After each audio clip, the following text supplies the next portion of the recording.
Hey guys, this is going to be MSI Day 1 review, Group A. First game is Phong Vu Buffaloes versus the Bombers. This is the first time I'm watching it, so let's just jump into it.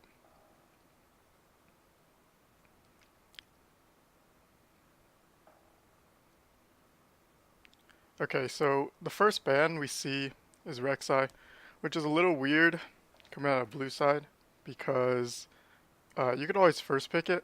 Of course, there are other priority picks that you may want to do.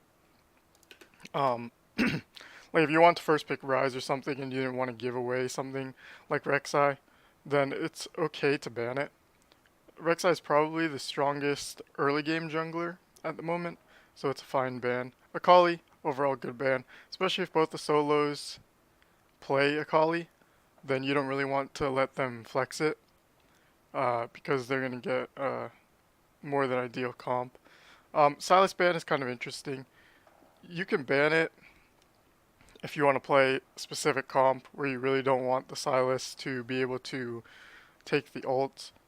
Um, Overall, it's an okay ban. I think it got a little weaker on 9.8.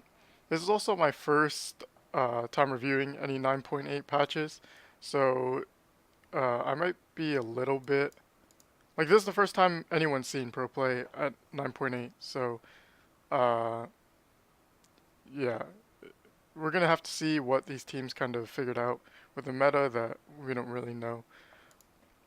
But overall, two pretty powerful bands. This one as well, the Aurelia Flex. They don't really want to give that away. Um, it's okay to ban. And then Callista is just an overall good priority ban that you don't really want to give away. They're banning the Sona, so they can't play the Sonateric, which is pretty strong right now. First pick Galio is pretty interesting. Um, it's definitely a priority pick where you can just first pick it because it can also be flexed into mid. You could also go something like Rise here in the first pick, but overall, pretty standard. We'll talk about more. We'll talk more about the comps as they kind of start to develop, but this is a pretty neutral pick. Varus for the side of Bombers. It's pretty standard. It has a decent matchup into the Galio. Kind of want to range leash him a little bit. And then we see the Hecarim. Hecarim is a pick where you kind of take when you want the early game pressure, for sure. Early game pressure, it wins. Okay, so Hecarim and Rek'Sai are the two jungle picks where you have to play the game a little bit differently because they're so strong in the early game.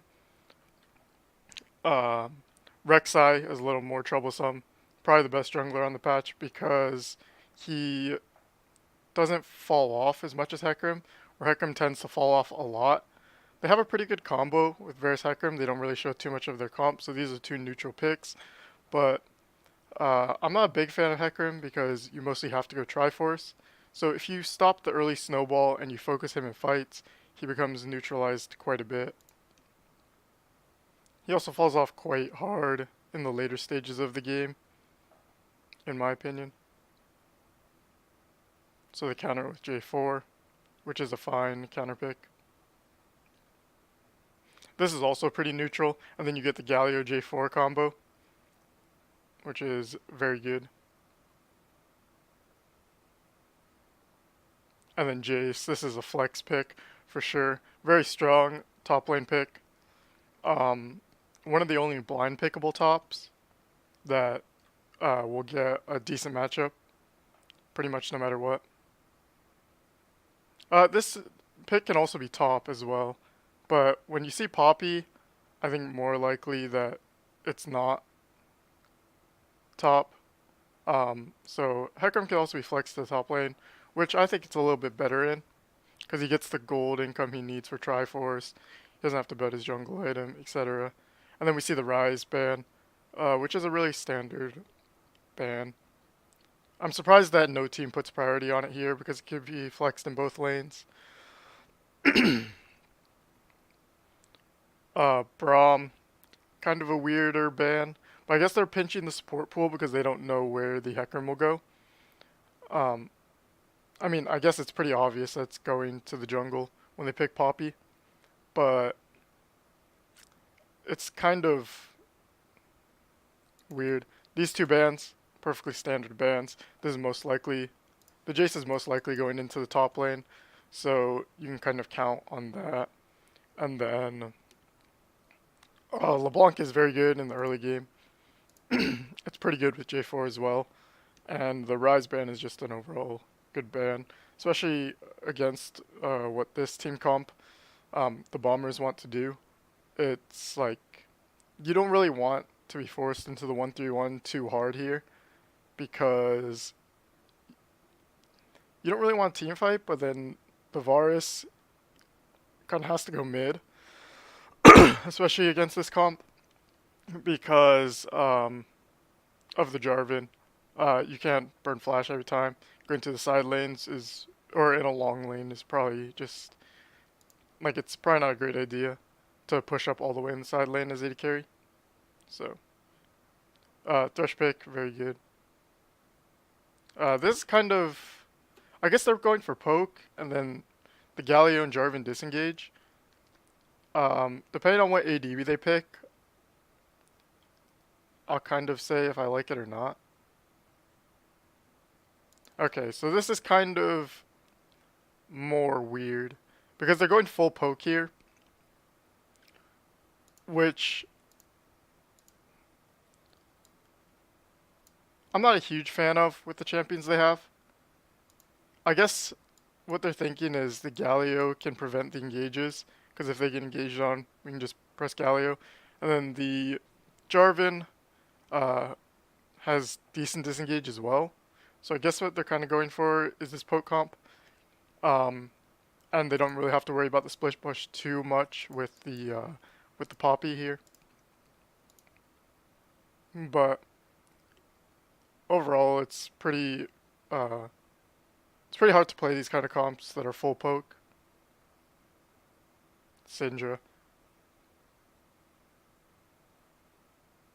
I believe Syndra has a good matchup into this lane.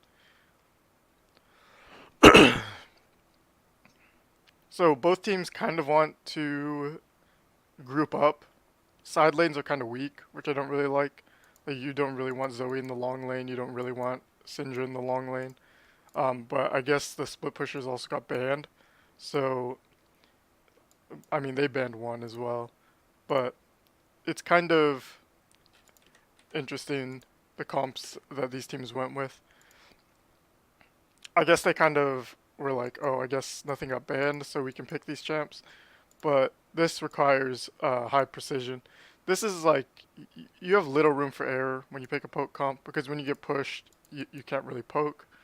The Jarvan loses the head-to-head here, which is not the greatest. So it's kind of hard to play the comp that the Buffaloes pick, especially with all the lockdown too. You're picking it into Varus, you're picking it into Hecarim, picking it into Poppy. The Poppy's not really that relevant. She can't really engage. But I guess the idea is, especially with the Syndra pick, is hey, we can hard engage onto these guys, and if we get ahead, that there's nothing they can really do. So that's kind of how I would think about this kind of draft. So definitely, this guy's going to want to get the Jace and the Zoe both ahead. Bot lane is like whatever. It doesn't really matter that much. You have Galio, you have Ezreal. These guys are going to self-sustain, especially against this lane. Hopefully they don't die to the Thresh. But if these guys can play the lane safe and not get dove, which getting dove is possible with this comp, so you have to kind of think about that. But like even with the Poppy too, he can TP down. But you don't really want to give the Jace a lead. You don't really want to give the Zoe too much of a lead. So you don't want to give them free plates, so the dive becomes a little harder. But Hecarim definitely has the river control in this matchup, so it's going to be harder for the Buffaloes to get a lead.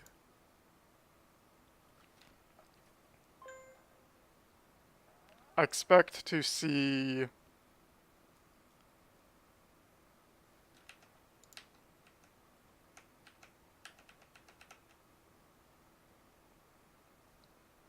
I was about to say, I expect to see these guys invade. Their level 1 is much stronger than this level 1. Yeah, they have Ezreal. Yeah, they have Galio. But it, Jarvan level 1's not great. Jace level 1 is pretty decent. But they kind of have Thresh. They kind of have all these champs that do well at level 1. So seeing them invade and getting a start would be very, very beneficial for Hecarim because now they they get to see more of where he starts, and this is like part of the game plan too, because you kind of want to um, you kind of want to get a lead here in the lane phase for the Bombers. Okay, Ezra has to burn Flash. It's not too big of a deal. Both junglers don't really want to go bot lane, so him losing Flash is doesn't really matter, to be honest. I'd be very surprised to see the Hecarim focus bottom. I guess um,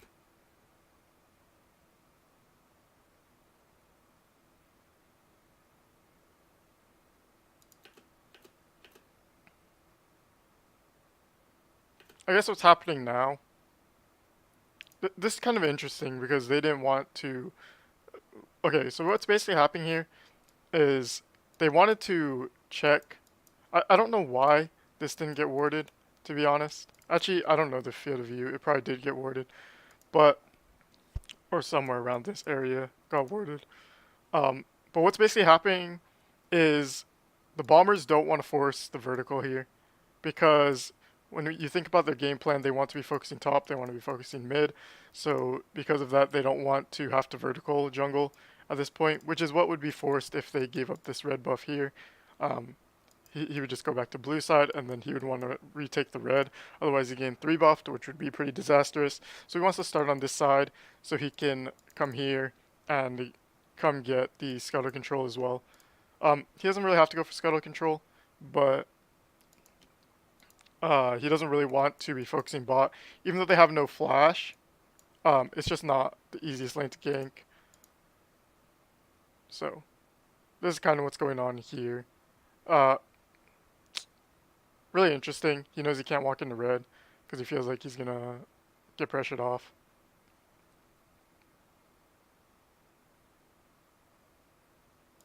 Level 2 gank. Pretty interesting. So now he knows that the red is gone.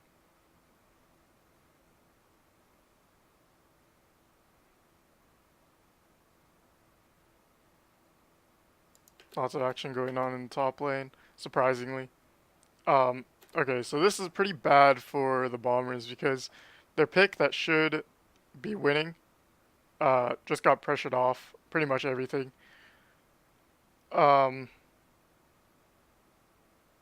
He should be able to clear his bot side and then return in the top side pretty early here, but it's not great that he got pushed off a scuttle.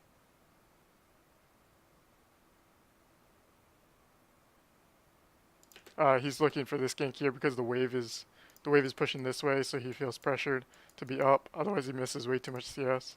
So this is a pretty good return gank. Gets cancelled. So Jarvan is out jungling this Hecarim pretty hard. He's gained double scuttle and he got his red, so naturally way ahead.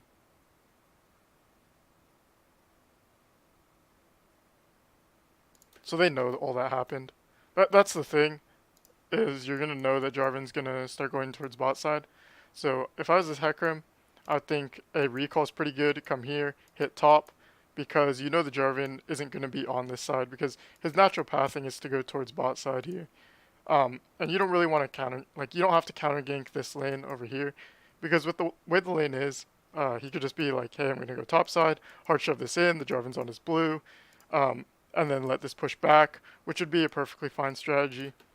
We'll see what he does, but that's kind of how I would be thinking about this. Mid, you don't really want to gank. You lose the 2v2. You have no sums.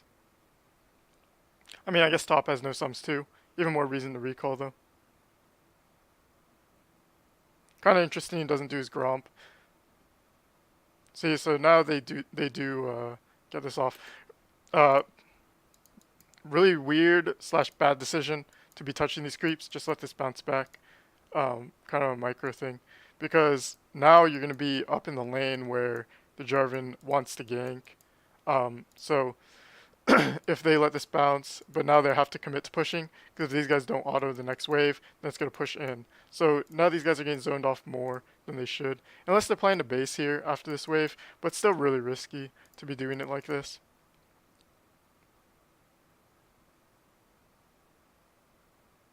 One thing to keep in mind is this Jarvan hasn't done any of his minor camps at all. So when you don't do your minor camps, you're prone to falling behind a little bit because you need to level up these camps so that you can keep up with XP without power farming the entire time. Which he does want to kind of be on the map. Especially in this game where you kind of know. This is kind of what I was talking. This is bad. They know that this guy should be down here. Because they know this guy went scuttle to scuttle. And it would be really awkward for him to recall, like not do his blue recall into top side, because the Hecarim was going to recall as well. So now you'd have a situation where he could walk into this jungle, and because you know he did double scuttle, like this is just like, I don't know if it's miscommunication or lack of understanding of how the jungler is supposed to move, but it'd be pretty awkward for him to, even the pathing he took was kind of awkward, because he didn't reset any of his minor camps, which he would want to reset, but they should know the timing on this, and they should know that he can only gank bot pretty much. So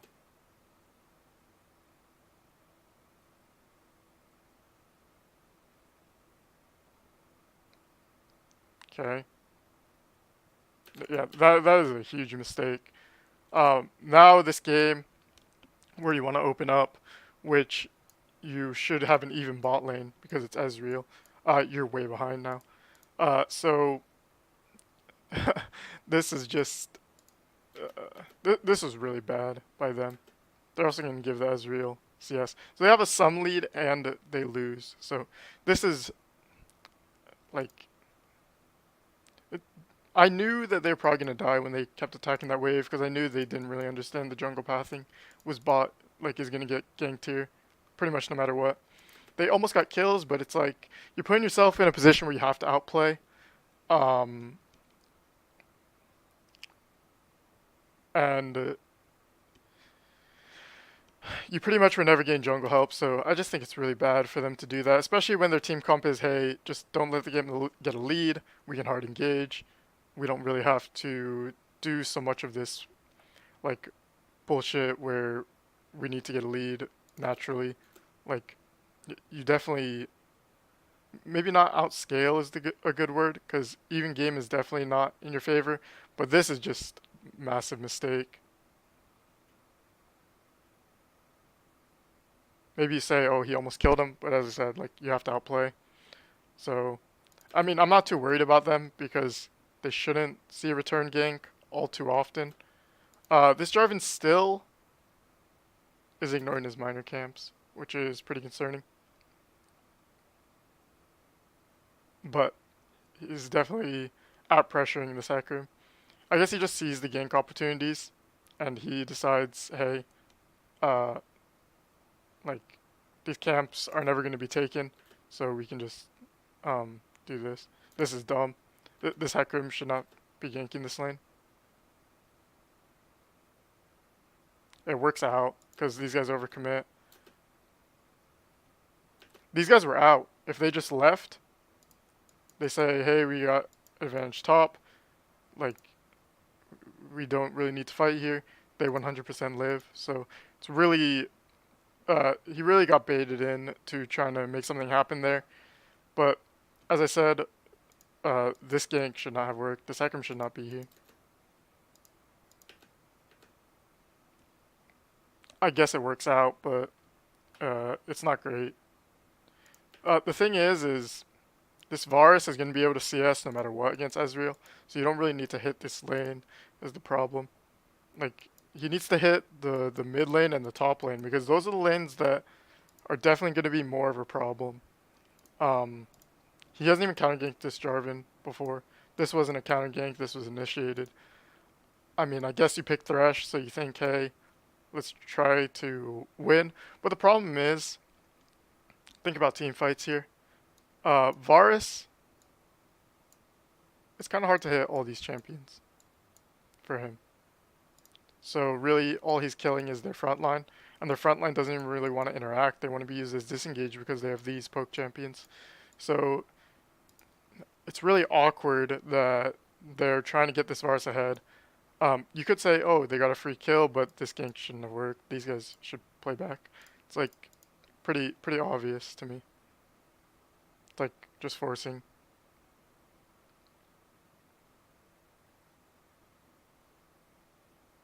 A lot of these exchanges just barely going the way of Buffalo. But a lot of these exchanges like shouldn't really happen like this. See, if this guy just walks out here, I think he's 100% safe, to be honest.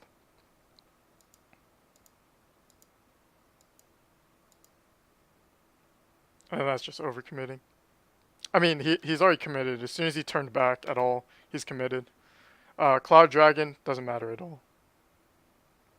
It does matter a little bit, actually, because you're denying it from the Heck Rib. And then you also don't want to get ran down, like, in the later stages of the game. So after thinking about it, yeah, it's actually good to get it. Obviously not the best dragon. You'd rather have other drags, but air is actually not bad this game. You also reset the drag timer. Your jungler's ahead, so he should have some priority.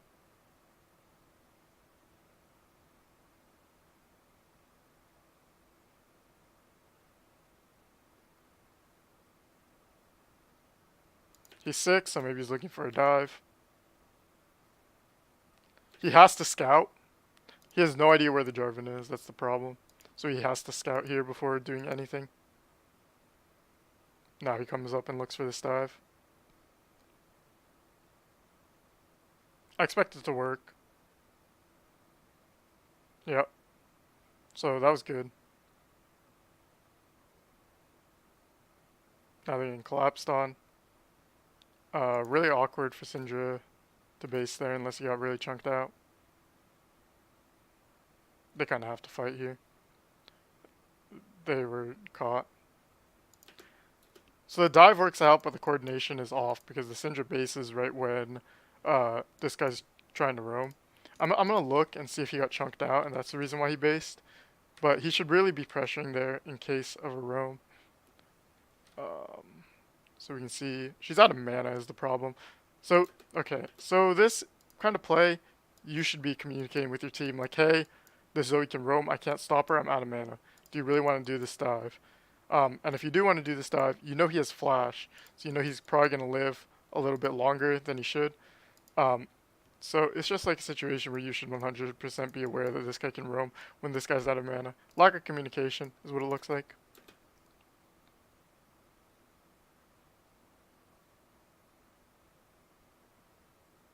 This is even kind of slow to pull the trigger. Like, the Hecarim definitely could have pulled the trigger earlier.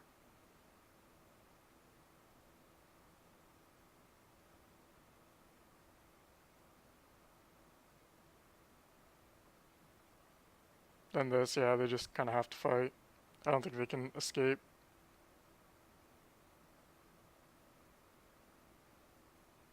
Okay. It's a pretty good play by Buffaloes to react. Bigger mistake by Bombers, to be honest. Don't like that. Like, all these teams are timing flashes, too, so you know he has flash. That's why he didn't ult right away.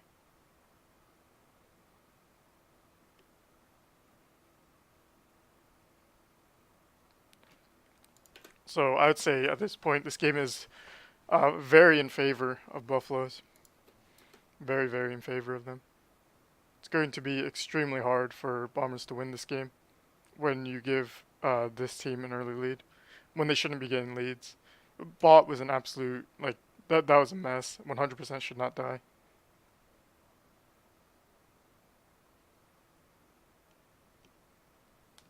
Losing red was also a mess.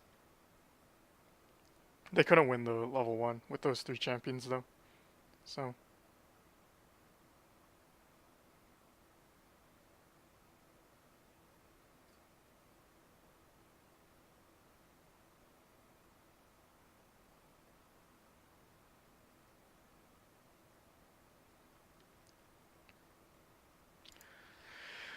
at this point, I think the call is, hey, our only chance is to gank bot because we lose the 2v2 top, we lose the 2v2 mid, and mid is kind of hard to gank.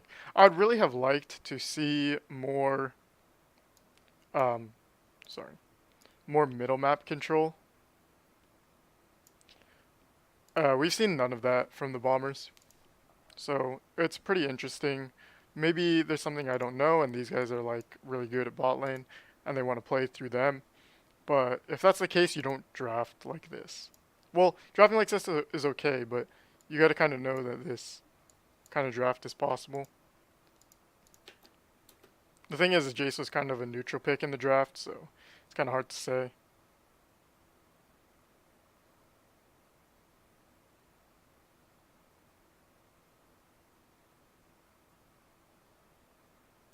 Trading one back is really good. They get one over here, which is good.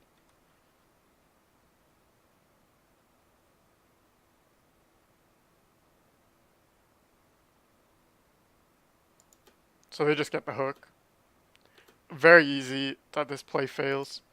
When you don't see him at mid trying to react to this play, and you know he cleared from top down, you pretty much guess he's somewhere in this area at bottom. Just because of how the pathing went. Like, if you're making a play mid, you should be like, hey, don't let the play happen at bottom. That's how the communication should go. But obviously, it did happen, and this bot lane's game plates. So, the good thing for the Bombers here is that this isn't a very split push heavy team. Zoe doesn't do that well in the side lane. They kind of need to group for their comp to work. So it's good that even though their solos have advantages, I guess this guy died. He doesn't really have an advantage, but CS numbers are so low.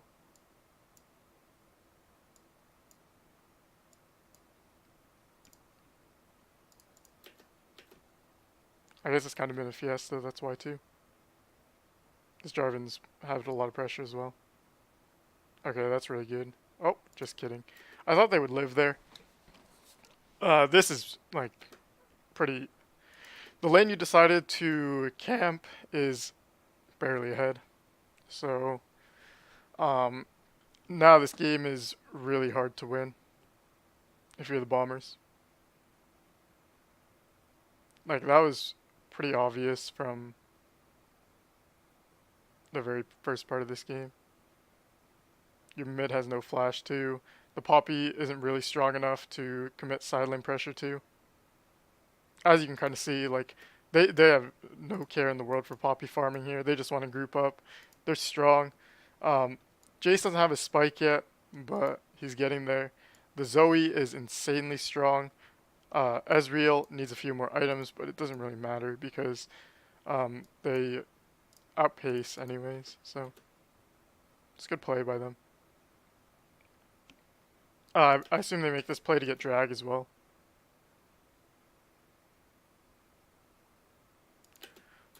You might find this weird and be like, wait, why aren't they reacting to Poppy? But, okay, here, you can't have double split pushers, basically, is the thing. So this lane becomes like no man's land, essentially, where, like, it's really hard to be up here. Let's say he wants to push up here and Baron's up. He's going to get cut off and die. So he's forced to go bottom. Which bottom, once the drag's down, what can you really do with bottom? Like, you're just sitting in the lane. Like, it doesn't really matter even if they take these 2 towers, because they're going to be grouped and push, and they get an advantage that way. So, it may look like, hey, this guy like should be reacted to, but that's not really the case.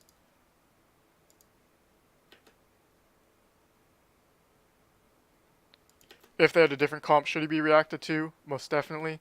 But with the comp they have, they don't really need to. Okay, they find that, which is pretty insane that they find this. Wow. Okay, interesting.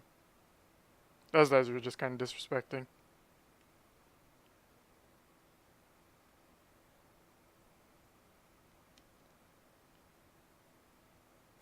That's also just the power of Verse Thresh. I want to see if he flashed there to get that. No.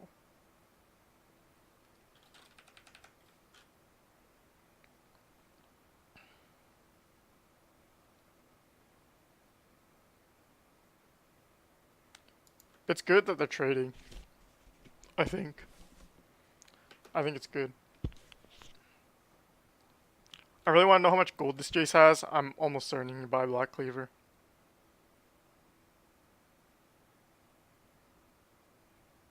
Which makes this play a little overzealous.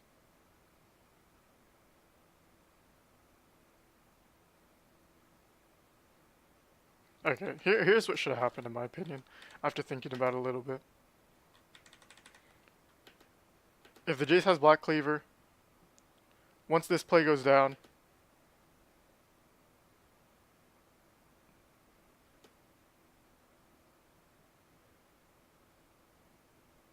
let's see what's going on actually.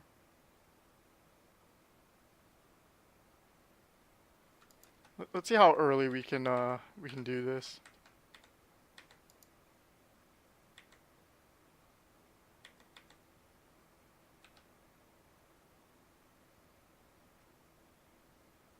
Okay, this is my opinion. Once this guy dies, full reset. Everyone reset. Fuck that bot tower. Beeline to Herald. Herald pop mid. Mid opens the rest of the map up now. This game becomes really, really easy now because you're gonna get this tower, and then you have a poke comp, so they can't really rotate through. So you're gonna get this tower, and then you're gonna group mid and take this tower. That's probably the most ideal play here instead of just chasing around. And it's possible that you get it pre-plating. Pre-plating would be really, really nice as well. So definitely here, if you could call full reset, which, what are they really pressuring here? It doesn't really make sense. This is already a reset wave. Like, this is irrelevant. Doesn't matter at all. They don't need to be going for minor camps here. Like, doesn't make sense when there's a big objective on the map. This, I mean, yeah, you don't want to give platings, but you should know that this guy's here as well.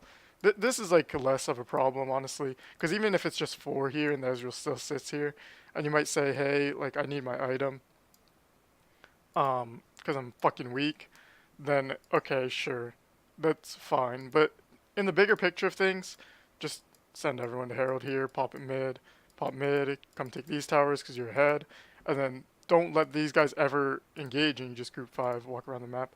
I understand, don't get me wrong, I understand that Poppy can become a problem, Varus can be a problem, but just look at the side lanes for both teams. They're not strong enough to side lane. So, I mean, Jace is the only one really, Poppy's the only one really, so then it's just a 1v1 lane in the side lane, which Poppy doesn't push fast enough to where you can say, hey, let's just sit on her, just push mid. Squishy, squishy, squishy, squishy. If any of these land poke, just kill them. So, pretty, like, yeah, I don't know. This is pretty ambitious flash. I guess these players probably kind of nervous. But, yeah. It's just way too reactive at this point. When you're ahead and you have the better comp for this, I'm pretty sure he bases in the Black Cleaver as well. So, probably more than Black Cleaver, to be honest. So it doesn't really make sense for him to have to do that.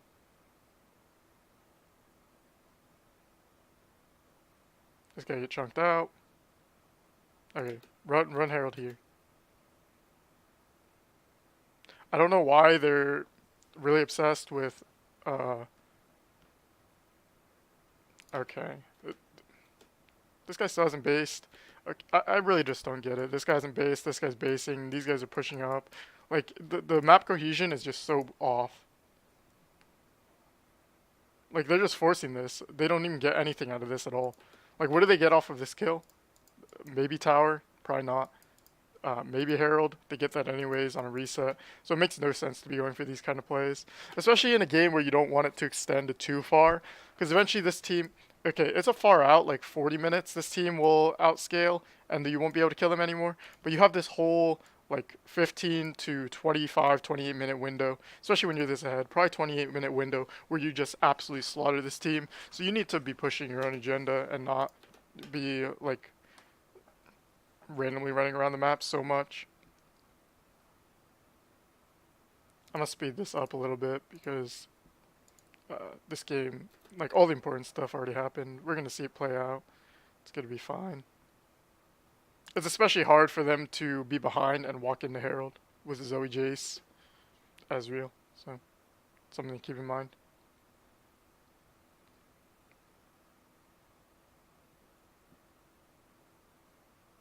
Also, if you take Herald, you send the Jace bot, and then now your bot can go mid here. Maybe not because you want the Zoe in the mid lane, but it becomes a lot easier for the Ezreal, in my opinion, to actually do stuff. Like, he'll never be around people in bot lane. That's the problem. Like, never will be around people. For his team, at least.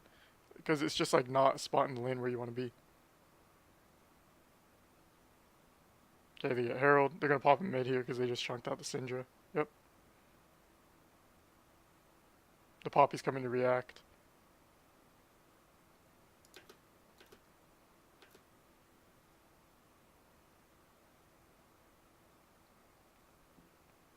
Get 2 charges. Quite a bit of value there.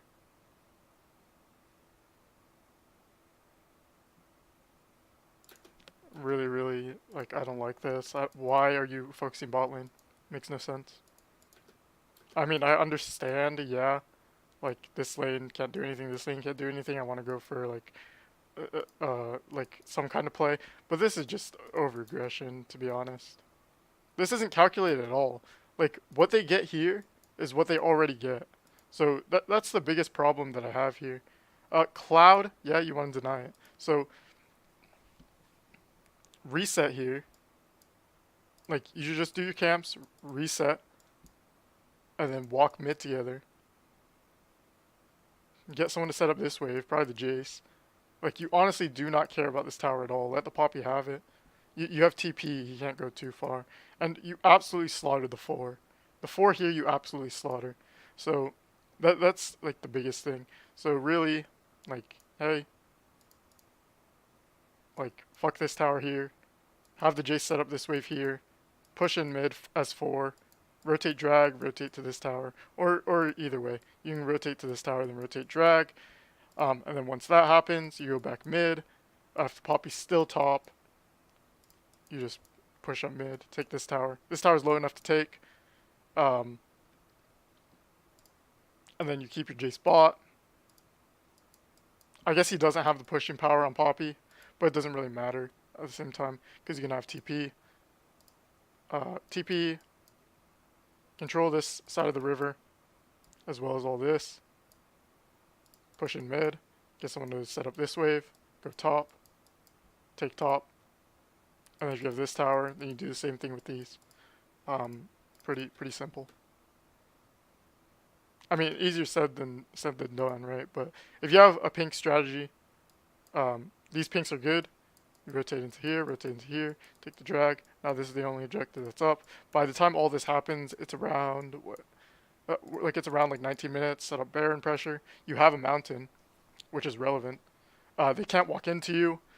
Yeah, you can't really start it, but you have 2 tanks as well. So it's not unfathomable to think you will start it, especially with Jace Ezreal. Has pretty good Baron damage.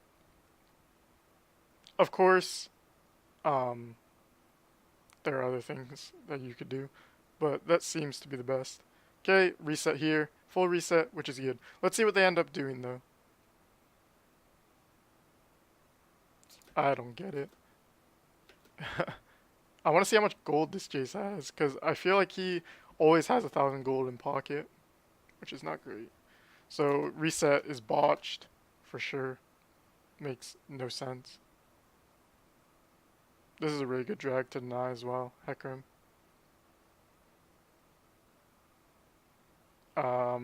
No, this isn't really how you want to play fights. What the fuck? That's super awkward.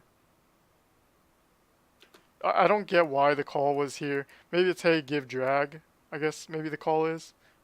But you need to use your poke. Is the problem. He has his 2 items too, so this is like the perfect spike to fight on. Not even fight, just poke, like dance around a little bit. This is why I say like the Galio pick is... The Galio pick and the Jarvan pick are kind of weird with this comp. I don't know what I would switch for it though. So maybe they're not as bad as I think. But this is what, like what? You know they're all around drag, your Ezreal's bottom, your Jace's top. This play is just so fucking dumb. I guess maybe he's trying to run. I don't know what exactly is happening. Maybe I'm overseeing him trying to run. You literally see 3 on it though. So I don't know how you put yourself in this position. Says just farming the wave. Honestly, he needs to just fuck the wave and just fucking group. Like, this is your team comp. Yeah, I have no idea. I don't think he's trying to leave. I think there are much better ways to leave. I mean, and you wouldn't taunt either, I guess. I don't know. This just seems dumb to me.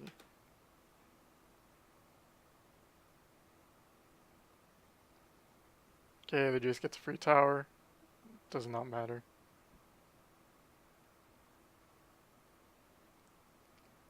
I'm gonna talk a lot about how the winning team is like playing, by the way, because they're the ones with way more choices. Like the losing team doesn't really have many choices. They kind of have to say, "Hey, let's farm up." So when I do review, it's usually the winning team that I'll critique mostly. Because what am I supposed to say, really? Like, hey, they need to look for picks. They need to farm up. Like, that's not much choices. Maybe some lane assignment stuff, but. I don't get why they're playing like this. I guess they want this tower, but there are so many better ways to do this.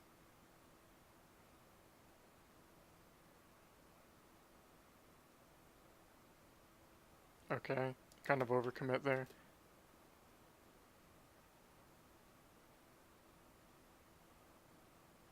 Okay, I'd say that's not good by Buffalo.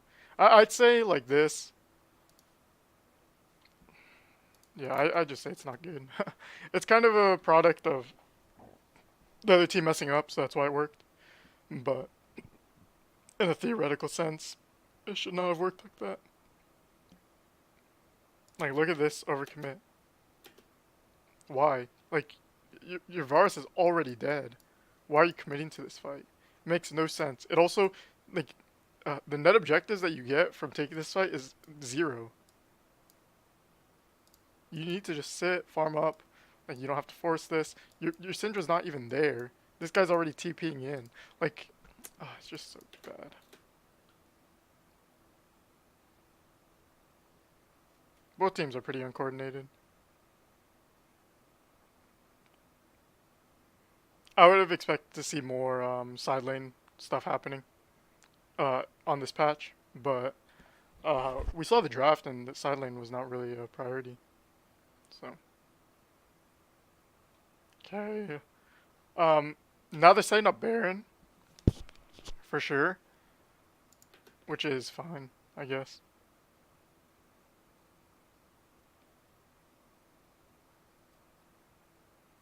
Okay, and this is kind of the Bombers just being like they're disrespecting pretty hard. This shouldn't really work.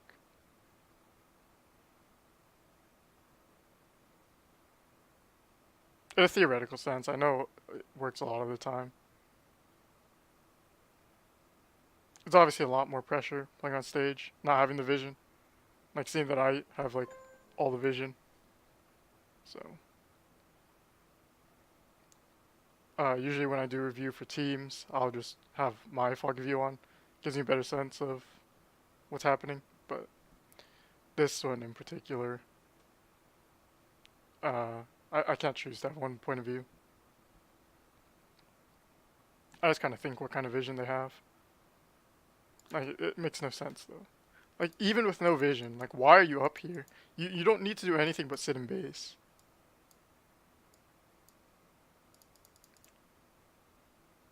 I guess like maybe the mentality is, hey, we need to look for picks here, so that's why we need to do it like this. But it's just like why? It doesn't really make too much sense.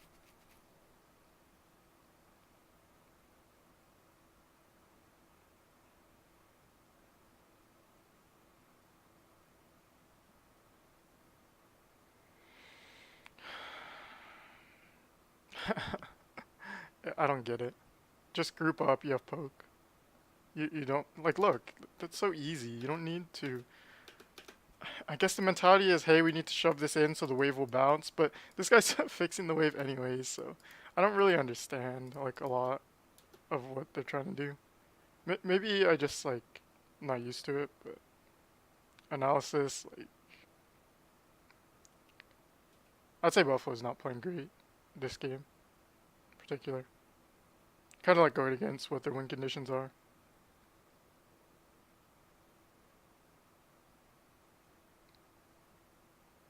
This Poppy knows he can't push. It's not even for getting picked. It's just he needs to be with his team. They have no front line. Like any kind of poke is just objective. Yeah, they're controlling like the jungle here, which is good.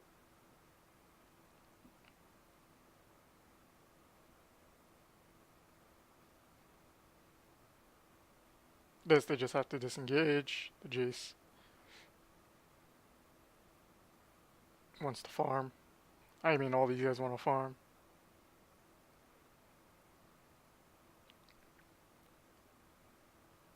Different farm is very relevant based on comp as well. Oh, misses. This is where the game kind of gets hard for blue team. This is why I kind of said like they just need to sit in base. They don't need to do anything else. Now they're forced onto Baron.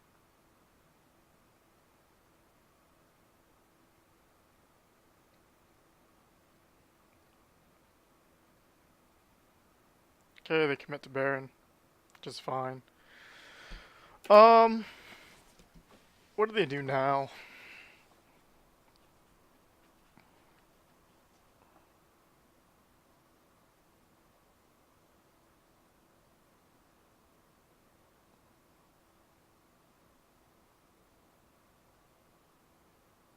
Four one, I guess, is really the only play.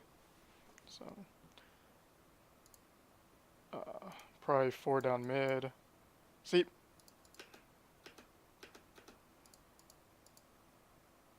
what I would have liked to see is get this lane slow pushing.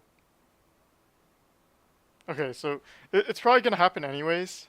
I'm not exactly sure, but what should happen? Top lane, get top lane slow pushing, put the J spot, for mid. Once this wave starts to come in, you rotate. These guys have a hard time rotating through the poke. Um, you have the Jace baroning the bot wave. It's kind of hard for Poppy to be in the fight. So now again, like we have these four, which we were talking about, all squishy, all good targets. And you have this guy isolated in the bot lane where he's losing anyways. He's down a level. He doesn't have Baron. He definitely loses the push. Um, and then you can just rotate to the top side of the map when it comes to Crash. You already have the vision set up there too. I don't get it. Like, I guess I really don't know why they're doing lane assignments like this. It just seems super. Okay, so they got. I think this is slow pushing. I'd have to see the exact creeps, but I think it's slow pushing for blue side. So that'd be really good. This guy takes it alone. They shouldn't be fighting here. You don't need to fight at all. You can just let the poke do the work. I mean, I guess they just want to fight, but it's like the only way to lose. I guess you can argue like they never lose, which is true, but I mean, if there's any way to lose, it's that. Alright, that's it for this review. Um, Overall, I think both teams played really sloppy. I think Buffalo didn't really know too much of like, the rotations looked really off for this specific comp. Their Jace wasn't resetting at the right time. The other team, the Hecarim just gotta do better about picking his priority lanes. Like, camping bot there was not the way to win. Varus can never hit anything. Like, you see in those fights, the Varus just can't hit anything. You need to get either your Poppy to be strong enough to not die, or you need to get your Syndra ahead, or you need to get yourself ahead, to where you can hard engage and not get insta-killed. So, really, from Bombers, it was a lack of a lot of things. We saw that they dove top when mid has no mana. They know that they can roam. We saw the misunderstanding of how the Jarvan paths in the bot lane and why they're pushing that wave. I have no idea. When you know your jungler is not going to be bot side for another couple of minutes, and that it's just like, I don't know, pretty lackluster performances from both teams. But I mean, Buffalo kind of just better played them, to be honest. Like, they were just the better players, so it just looked like, oh, they did good. But in reality, super sloppy game. They could have won that game with like 15 kills. They didn't need like 24, 22, whatever they had at the end there. But yeah, that's it for this review. 22 kills. That's it for this review. I hope you guys enjoyed it. Leave feedback if you have feedback. And I'll be back next time.